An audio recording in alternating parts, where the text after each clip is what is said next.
If you are self-aware on yourself, you can truly thrive and dominate and apply that to so many areas, whether that be personal, professional, business, relationships with other people.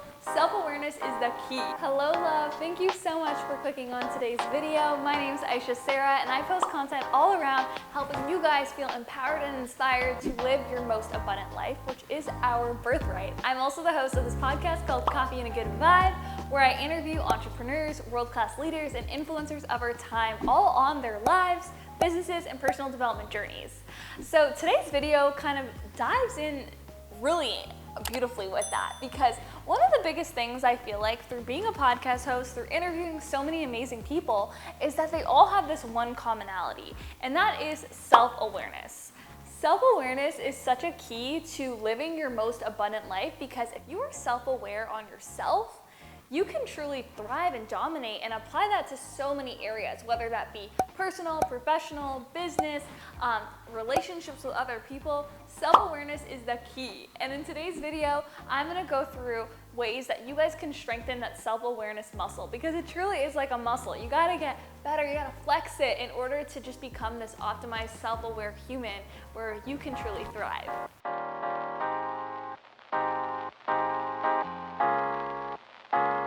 The number one tip that I'm starting this off with is so vital, and I know it can make some people feel like a little bit like not comfortable to do this, but it's honestly gonna be something you probably will love to do every single day, and that is booking dates with yourself and scheduling time, solo time, just for you, and being really serious about it, like putting that in your Google Cal or your planner, that it is non-negotiable time where you're gonna spend time with yourself. So you could do a whole bunch of things here. You could do a date night for yourself, you could do a bath, going on walks, a morning routine, an evening wind down routine, but the biggest thing about this tip is making sure it's pocketed time. You could do it every single day. I would love that, but pocketing time in your schedule for you, alone time with yourself.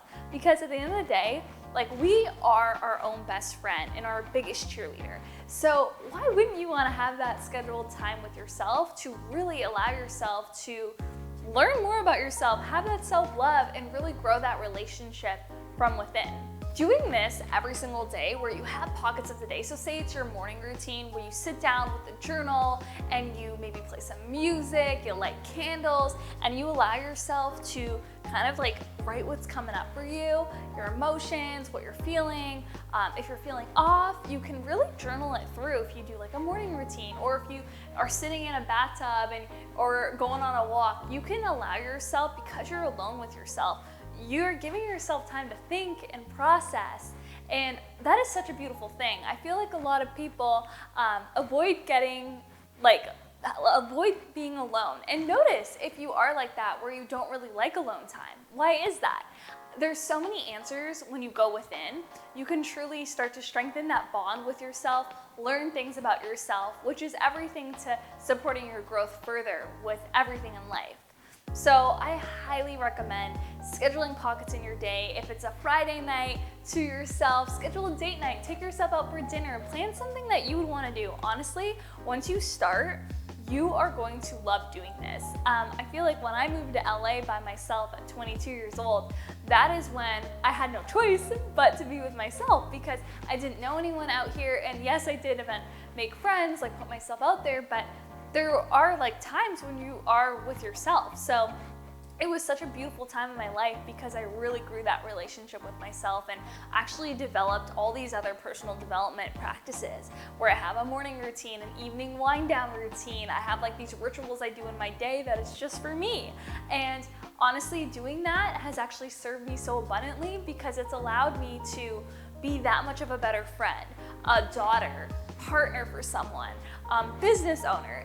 The list goes on, but I'm telling you, there's so much magic in scheduling pockets in your day, in your week, in your month, just for you. So do that right now. Pull out your calendar, pull out your planner. Even if it's like 10 minutes, 30 minutes, you'll build from there. I know you will, but just start with that small practice of having pockets in your schedule just for you. So tip number 2 kind of ties in seamlessly with what you could do in your tip number 1, and that is meditation. And I know meditation has such a big thing, like meditate every single day, but it honestly, even if you do 5 minutes or adopt your own meditative practice that serves you, so if it's 5 minutes, if it's putting on music and sitting back, relaxing and visualizing, anything where you can quiet and still the mind helps. Because when you sit down with yourself and you just focus on everything coming through and just letting the mind be still, you can actually detach from our thoughts that come in. And that's the biggest thing without going on a tangent.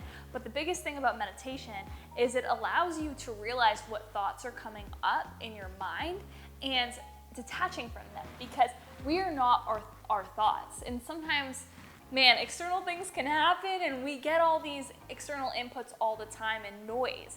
And it can really just start to have an imprint on our belief system and our reality, because we start having these low vibrational thoughts and we start having these limiting beliefs, and it all stems from our thoughts.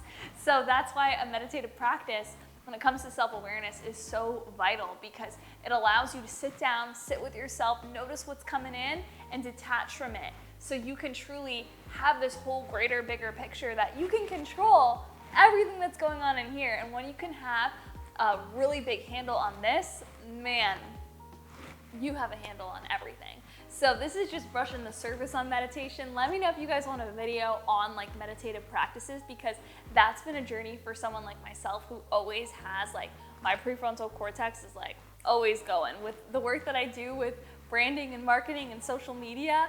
Oh, I feel like I'm always on, and that definitely creating boundaries around that is so vital to mental health, for just my overall sanity, and for self-awareness.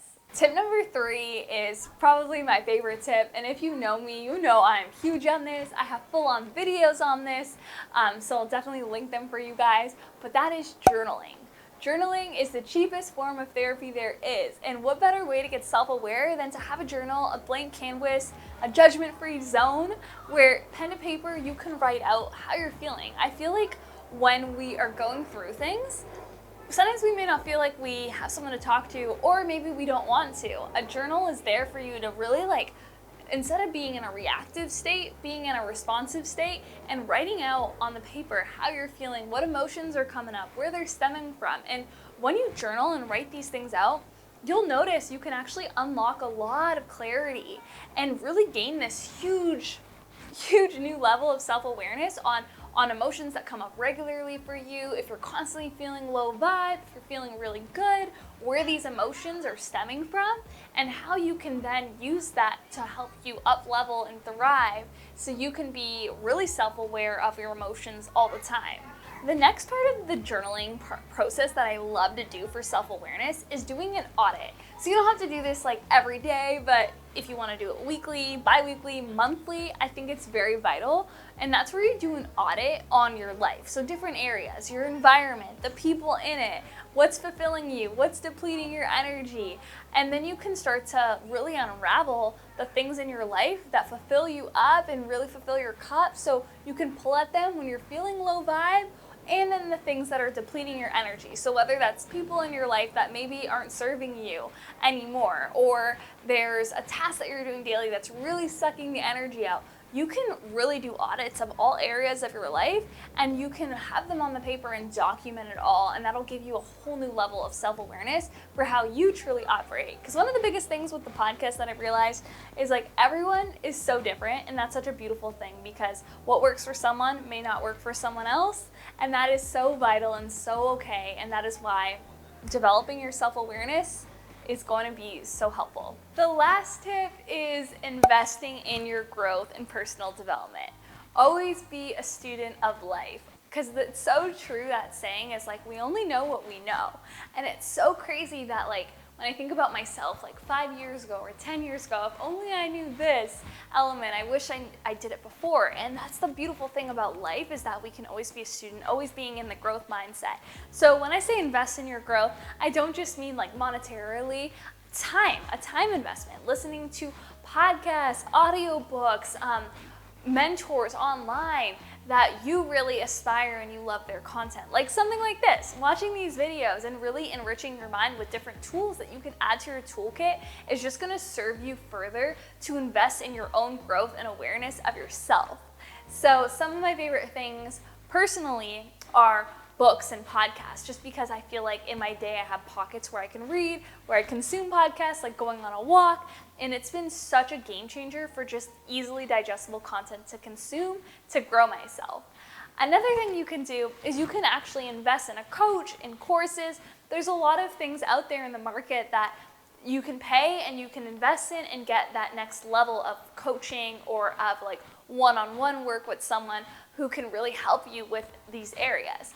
And I think there's so much value there as well, just because of the fact it's like when you invest something in it, you're gonna show up because you're paying for this course or this coach to help you with this thing. So I think there's so many ways to invest in your growth, but start here. Like listen to Coffee and a Good Vibe, listen to the podcast, invest in content that's gonna serve and uplift and inspire you, because it's truly the craziest thing. It's like what we consume in our environment truly has an impact on our mood, on our vibe, on our knowledge. So make sure that the content that you're consuming is just supporting you in your growth, because your happiness and your mental health is so worth that, and you owe it to yourself to make sure that the input is positive and you are really just like giving yourself what you need to feel good. Because at the end of the day, if we feel good, we do good, we just vibrate good, and we can just continue to scale whatever it is our goals are.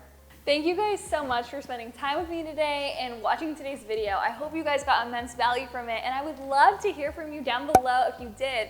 Please consider subscribing, liking the video, and let me know below which tip you're gonna implement, because I think it's gonna make the world of a difference. And would love for you to join the family, subscribe to the podcast, Coffee and a Good Vibe, and definitely connect with me on Instagram, where I share content every single day and love connecting with each and every one of you on there. So sending you guys all the love, and I will see you guys in the next one.